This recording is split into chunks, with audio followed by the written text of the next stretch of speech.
Hello, I'm Osi Mokrin, and in this talk, I will share with you a new view on online opinions. Let me start by introducing myself. I'm with the Information Systems Department in the University of Haifa, Israel. In my lab, the Social Content and Networks Lab, SCAN, we develop and employ models to study big data gathered from user-generated content and also research temporal complex networks. Here, I will discuss our research for determining the emotions evoked by films from their online reviews. Emotional experiences make us want to share them with others, and the sharing itself is often considered part of the experience. People are eager to share their thoughts, experiences, and emotions publicly and in front of friends and even strangers. Today, with the prevalent use of reviews, one form of social sharing is that of online reviews. Communication platforms emerged that enable the sharing of information, experiences, and opinions in the form of online reviews. When it comes to experienced goods, that is, products that can only be evaluated after consumption, like books, music, hotels, restaurants, and films, reviews have particular importance because the item can only be evaluated based on past users' experiences. The common wisdom in the computational social sciences is that online reviews reflect the consumer's opinion about the goods. Hence, the valence or the polarity of the review's sentiment became the subject of much research and interest. Here, we claim that reviews reflect the emotions experienced by the reviewers while consuming the film. In literary and philosophy studies, emotions are generally defined as having a target or intentionality. We distinguish between two cases. The emotion can be targeted at a movie as an artifact. For example, admiration of the director or surprise at their choices, disappointment of an actor's performance, etc. This is what we call emotions towards the movie. Or the emotions can be targeted at the fictional or non-fictional reality that is being depicted in the film or book. For example, trust in the hero, or fear of the monster, or grief in response to a character's death. Restated in these terms, the central claim of our work is that movie reviews will provide a signal not only about viewers' emotions toward the artifact or the people who created it, but also towards the characters and the situations being depicted in the film. Our hypothesis that reviews reflect emotions evoked by the film is especially relevant in the case of an experienced good such as a movie. The main pillar in the experience of watching films is the emotional one. Let us go back 120 years ago to January 1896 and to a cinema theater in Paris where the first public showing of a 50 seconds black and white film took place. The film is called The Arrival of a Train at La Ciotat Station, and it uses for the first time what we would consider today to be very simple cinematic techniques. And all you see on the film is a train approaching the station towards you, the audience. The stories of what followed are these. The audience was so overwhelmed by the moving image of a full-size train coming directly at them that people screamed and ran to the back of the room. The film had a particularly lasting impact, yet, yes, it caused fear, terror, even panic. Well, this all might be an urban legend, but indeed the emotional experience is a major incentive for watching films. The importance of emotions in films has long been recognized, as was the demonstrated ability of movies to elicit emotions in their audience. Affective reaction triggered by emotions was found to be a powerful reason for box office success and filmmakers use a variety of methods to elicit emotions in their audience. Hence, our research questions are the following.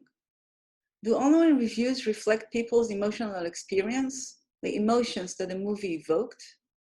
And is it possible to automatically detect this signal? Prior work has already established that reviews contain emotions, especially sentiment, towards the item as an artifact. We design here a set of analyses to validate whether reviews also reliably reflect emotions that were experienced, that is, evoked by watching the film.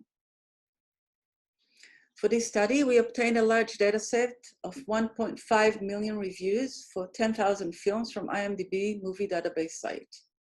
To account for review volume and validity for temporal information, we consider only films released between 2003 and 2014.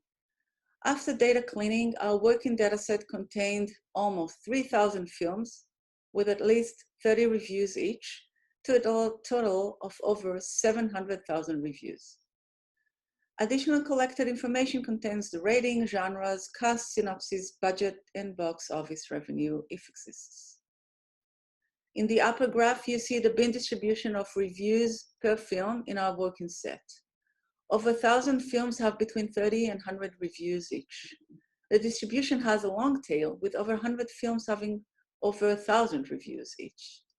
Below is a genre detailed view. Most films are tagged with more than one genre. We extract an emotional signature for each film from its online reviews. We calculated for each review its vector of Plachik's 8 basic emotions, similar to Badar et al. From 2017. The emotions are joy, trust, fear, surprise, sadness, disgust, anger, and anticipation. We used the NSC lexicon created by Muhammad and Turney, which compiled manual annotations for the 8 basic Plachik's emotions by finding appropriate affect words in the text. We then aggregate the emotional vectors, divide for each review on a per film basis, and normalize by the total number of words. This produces a vector of emotion values that represents the percentage or strength of each emotion in that movie. We can also calculate genre signature in a similar manner while aggregating for all films tagged for a genre.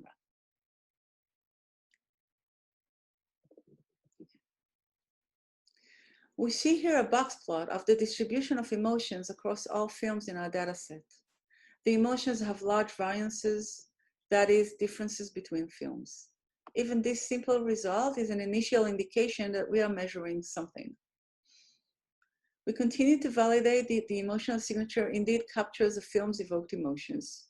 We devised a set of validation, each designed to offer evidence that the emotional signature indeed reflects the emotions that the film evokes in viewers. So we claim that the emotional, or we will check that the emotional signature makes intuitive sense vis-a-vis the film we know, and is similar between sequels, correlates with the emotions that subjects in a mechanical Turk experiment report experiencing, is similar to other movies of similar genre, and can predict what genre a movie belongs to. It can also explain 2 film success indicators, which are rating and box office success. We visually depict the emotional signature of a movie using 2 methods. On the bottom, we see a radar graph, which we organized according to Plachik wheel of emotions. We refer to this kind of graph as a Plachik radar.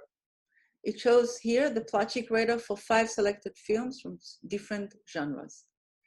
Above, we depict the same films, but emphasize how those movies depart from the average by showing each emotion for each film compared to the mean value of that emotion across all films. It can be seen that a kids' animation film, Rio, has an emotional signature with very high joy and high anticipation compared to the average, and also compared to the other movies.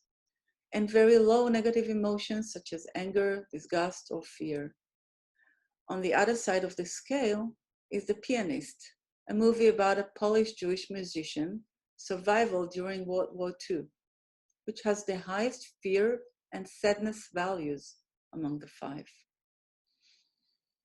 Both the Django Unchained and Friday the 13th are high on anger, sadness, and fear.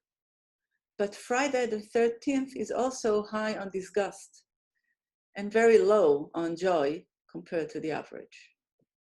Iron Man is very low on sadness and the highest on trust compared to the other four.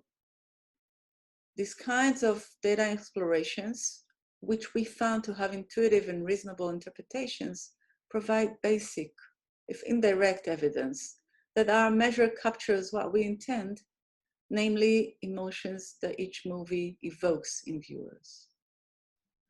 We continue to examine the emotional signatures of sequels.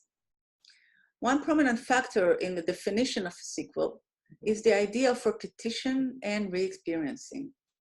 Jesse Cook in 2009 relates to a sequel as a framework in which formulations of repetition are to be found. She points out that sequelization as a form of repetition compulsion is evidenced by the way sequels are designed to keep audiences coming back to cinema theaters to re-experience the film. Henderson asserts that sequel production offers audiences more of the same.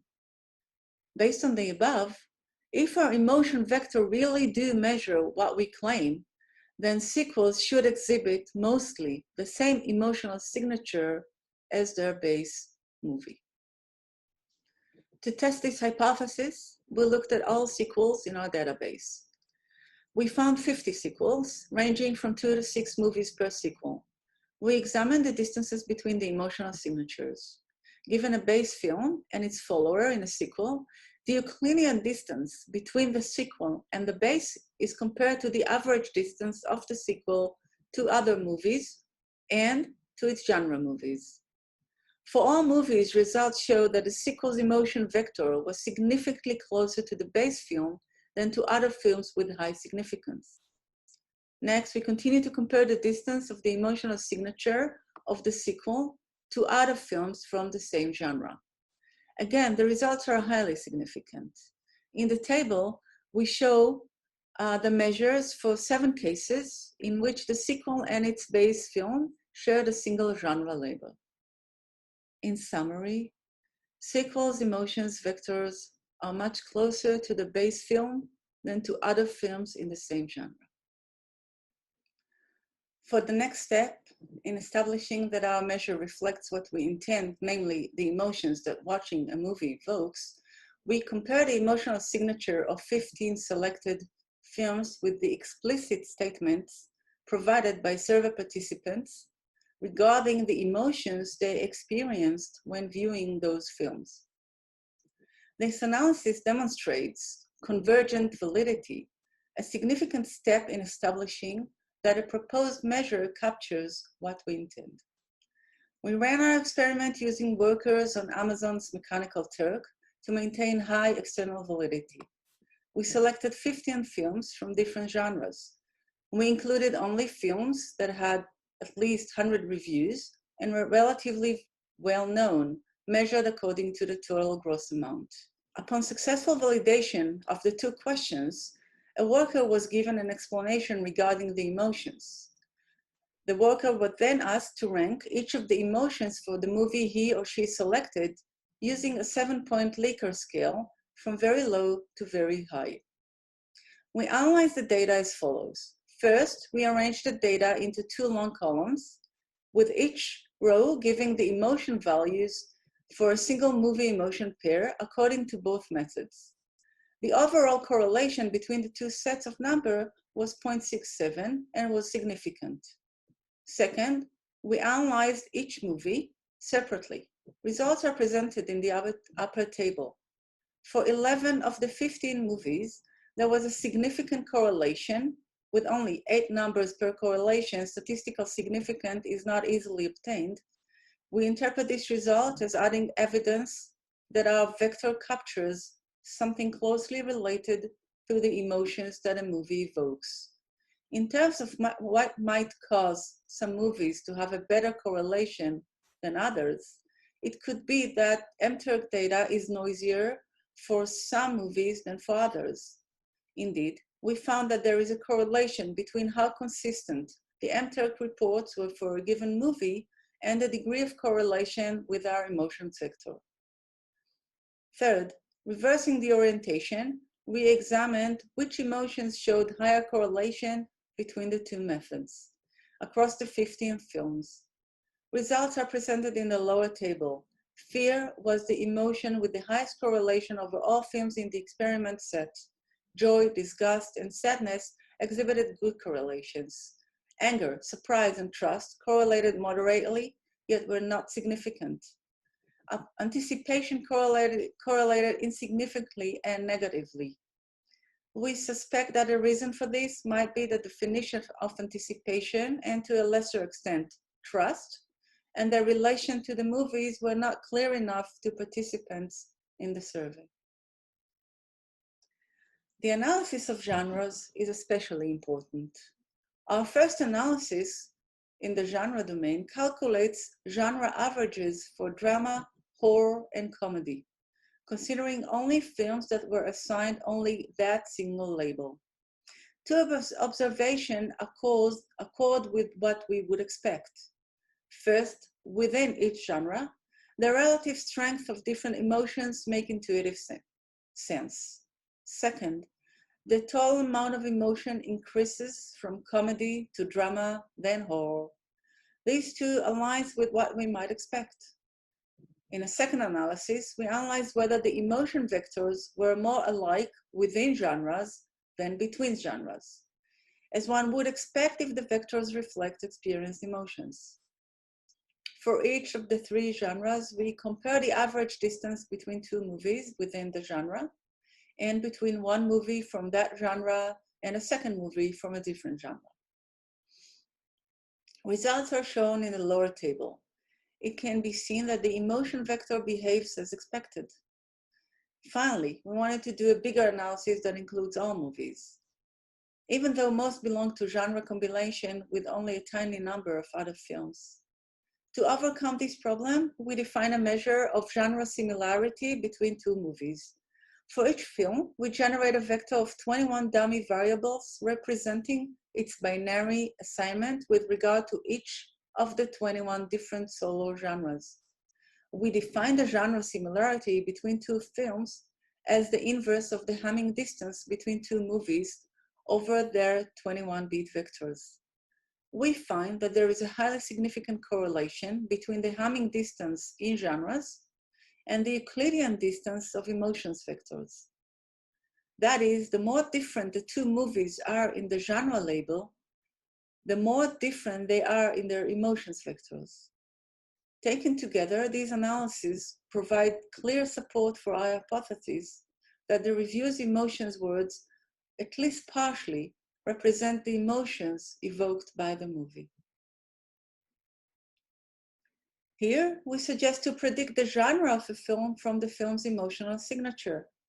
In this particular case, the evidence is particularly powerful because we use the proposed emotional signature to predict genre, an attribute of the film that is known to be related to emotions. We trained several classifiers as well as the ensemble of classifiers utilizing WECA with its default parameters. As before, the test set for this experiment consists of films with a single genre label for the following three genres: drama, 128 films; comedy, 107 films; and horror, 57 films. We conduct 10-fold cross-validation experiments on the dataset. Our experiment results, you see here in the table, show that the emotional signatures predict the genre with an average accuracy of 0.9 and an average AUC of 0.968. Means when a film belongs to one genre, it can be predicted by the emotional signature extracted from the online reviews. We continue to success prediction, namely the role of emotions in review score and box office success. Our predictive models include not only the movie's emotional signature here, but the genre as well, and most importantly, the interaction between the two. The reason is that rating and enjoyment may depend on what kind of experience one was expecting or intending when choosing the film. In the extreme example, sometimes a viewer seeks negative emotion, such as fear, and will choose a horror movie in order to experience that. For the rating prediction, we found that many emotions and genre interactions were significant. For box office success, only anticipation is significant across all genres. Our interpretation is that genre is acting as a surrogate for the kinds of emotions that the viewer was expecting. The pattern of these interaction results make sense if the emotion vectors reflect the emotions that people experience during the film. So, summary of our evaluations. The signal of how people felt in a movie can be reliably picked up from online reviews. The idea of an emotional signature is meaningfully conceived and can be measured in a way that proves useful. Our analysis provides a strong case in favor of reconsidering the usefulness of genre labels as they are currently used. There is no accepted definition for the various movie genres today. What we saw in the data is that each movie is labeled with its own idiosyncratic mixture of labels. That raises questions about the meaningfulness of the labels altogether. We propose that an emotion-based approach may have something to offer in lieu of idiosyncratic combinations of genre labels. Another future work is the following. While our analysis picked up a clear and strong signal, it remains to develop a model to distinguish the two signals, sentiment and emotion towards the film, and emotions evoked by the film. Researchers, producers, and others might find interest in following similar comparisons as were done for the films for actors or directors. To calculate the emotional signature of an actor, our method requires to aggregate all reviews of all films in which the specific actor has participated. While not every actor affects the emotional characteristic of a movie he or she participated in, some actors, as can be seen here, have a more distinct emotional signatures than others, and so do some producers. Another follow-up work we have also started to research is how users explore in an emotional space of films. At the first phase, we let experts use our panel, film experts, and analyze how they explore films utilizing it. I would like to thank my collaborators, David Badoff, Joel Nanir, Nadim Badr, and Yael Albo, and I'm ready to take your questions. Thank you.